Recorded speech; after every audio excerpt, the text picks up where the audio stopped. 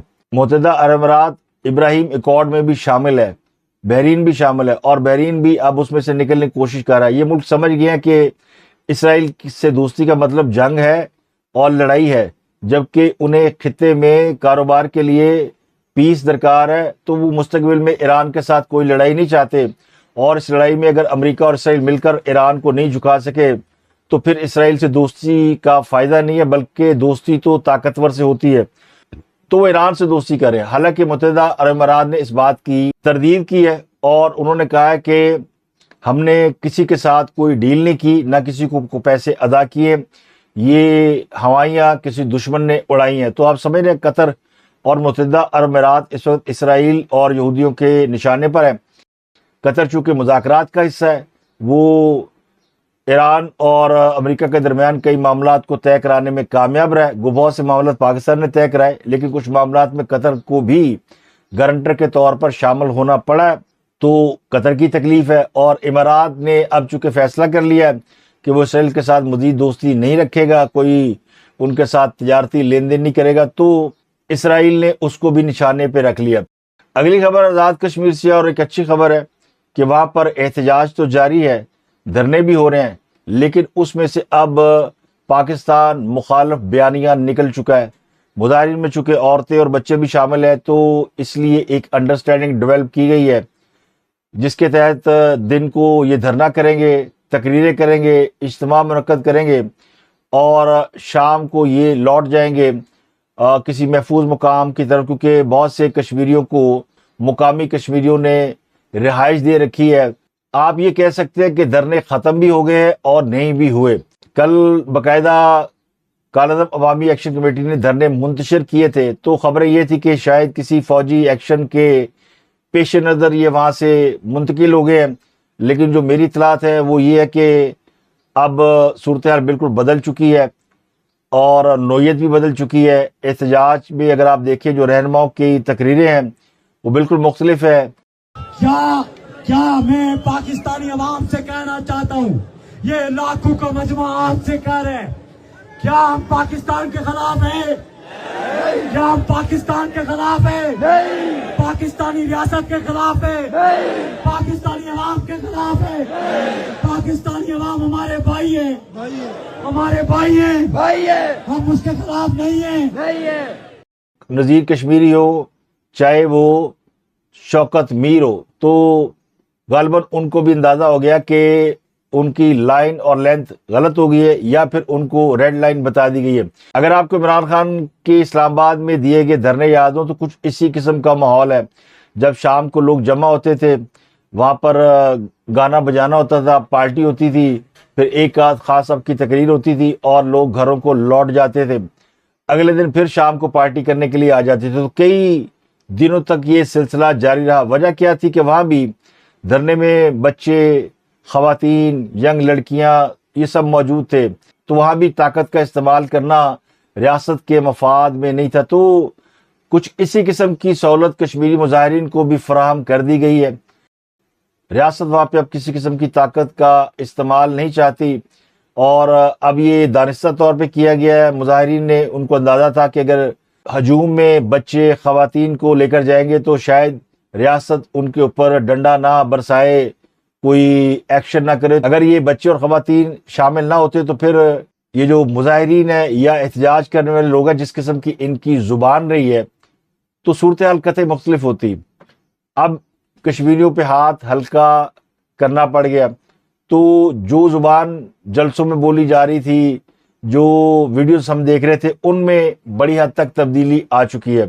تو میں یہ سمجھتا ہوں کہ ان کو ریڈ لائن ڈرا کر دی گئی ہے کہ اس سے آگے آپ نے نہیں جانا۔ بہت سے لوگ کل یہ خوشیاں منا رہے تھے کہ ہم نے چونکہ خبر دی ہے کہ دھرنے ختم ہو گئے، لیکن دھرنے تو پھر ہیں، لوگ پھر آ گئے۔ تو میں نے وجہ بتا دی کہ لوگ اسی طرح کریں گے۔ آج بھی صورتحال یہی ہے کہ رات کو عیدگاہ گراؤنڈ اور دیگر داخلی راستے جتنے ہیں وہاں پر لوگ پرامن طریقے سے اپنے گھروں پر لوٹ گئے ہیں، اور کل رات کے جلسے کے بعد ایک بھی بندہ وہاں پہ موجود نہیں ہے، حتیٰ کہ سٹیج اور باقی چیزیں بھی لے گئے۔ ہو سکتا ہے آج پھر آئیں اور ہو سکتا ہے کئی دن تک آتے رہیں۔ یہ جو ایکشن کمیٹی ہے، اس کے معاملات حکومت کے ساتھ چل رہے ہیں اور غالب امکان یہ ہے کہ دونوں طرف سے اگر معاملہ ٹھیک رہے تو عوامی ایکشن کمیٹی کو کالعدم قرار دیے جانے کا فیصلہ واپس لیا جا سکتا ہے۔ اگلی خبر ایم کیو ایم لندن کے کراچی دفتر میں چھاپے کے حوالے سے ہے۔ کل میں نے آپ کو بتایا تھا کہ وہاں پہ ایک اخبار کے دفتر میں ایم کیو ایم کے کارکنان الطاف حسین کی تقریر سن رہے تھے، تو پہنچ گئی پولیس وہاں پہ، انہوں نے اٹھا لیا۔ آج سب کو پیش کر دیا گیا وہاں پہ، تو پتہ چلا کہ اس میں تو بڑے بڑے لوگ شامل ہیں، اور ایکچولی یہ ایم کیو ایم کا بلکہ اے پی ایم ایس او کا 48واں یوم تاسیس تھا۔ چونکہ الطاف حسین کی تقریر پہ پابندی ہے، ان پہ پابندی ہے، ان کی جماعت پہ پابندی ہے، لیکن کچھ ان کے ماننے چاہنے والے پاکستان کے اندر موجود ہے، تو انہوں نے کسی اخبار کے دفتر میں وہ بیٹھک لگائی جہاں وہ الطاف حسین کا خطاب سن رہے تھے۔ تو ان میں جو ایم کیو ایم لندن کی لیگل ایڈ کمیٹی ہے، اس کے رکن ادریس الوی وہ پکڑے گئے، یوٹیوبر تحسین عباسی ہے، اور ایم کیو ایم کے کئی کارکنان ہیں جن کو گرفتار کیا گیا ہے، ان کو پھر آج عدالت میں پیش کیا گیا ہے۔ ان میں سلیمان ایڈوکیٹ، محمد ناصر، عمر ملک مرزا، وسیم آفاق عالم، حمید پاشا، تسلیم شیخ خارست، اور جو یوٹیوبر تحسین عباسی ہے ان کے 15 سالہ بیٹے حسین علی بھی شامل ہیں۔ اگلی خبر تحریک انصاف کے حوالے سے ہے، بلکہ دو خبریں ہیں۔ ایک خبر یہ کہ سہیل آفریدی کے قافلے کو 26 نمبر چنگی پر روک دیا گیا۔ وزیر اعلیٰ خیبر پختونخوا کچھ وزراء اور ارکان پارلیمنٹ کے ساتھ مل کر بجٹ اجلاس کے موقع پر پارلیمنٹ کے سامنے جانے کی کوشش کر رہے تھے. ان کا دعویٰ یہ تھا کہ پرامن احتجاج کے لیے جا رہے ہیں، لیکن چونکہ پارلیمنٹ کے سامنے احتجاج کی اجازت نہیں ہے، دفعہ 144 ہے، ریڈ زون ہے، سخت سیکورٹی ہے، تو ظاہر ہے وہاں پہ الاؤ نہیں کیا جا سکتا تھا. اور یہ بات وزیر اعلیٰ کے پی کے سمیت تمام پی ٹی اے کی قیادت کو معلوم تھی کہ انہیں پارلیمنٹ کے سامنے احتجاج کی اجازت نہیں ملے گی. ان کو پاکستان میں کسی اور جگہ جلسے کی اجازت نہیں ملتی تو کیا ریڈ زون میں ان کو داخل ہونے دیا جاتا؟ تو یہ جان بوجھ کر صورتحال کو خراب کرنے کے لیے، ڈرامہ کریٹ کرنے کے لیے چند پارلیمنٹیرین وہاں پر پہنچے اور پولیس کے ساتھ باقاعدہ جھگڑے. اور پولیس افسر نے بتایا کہ ریلی یا جلوس کی اجازت نہیں ہے اور وہ اپنی ڈیوٹی ادا کر رہے ہیں، تو ان کی وردی پر ہاتھ ڈالا گیا. پارلیمنٹ میں نا ریلی نکال کے دعویٰ بولنا مجھے بتایا نہیں ہے، میرا کام ہے.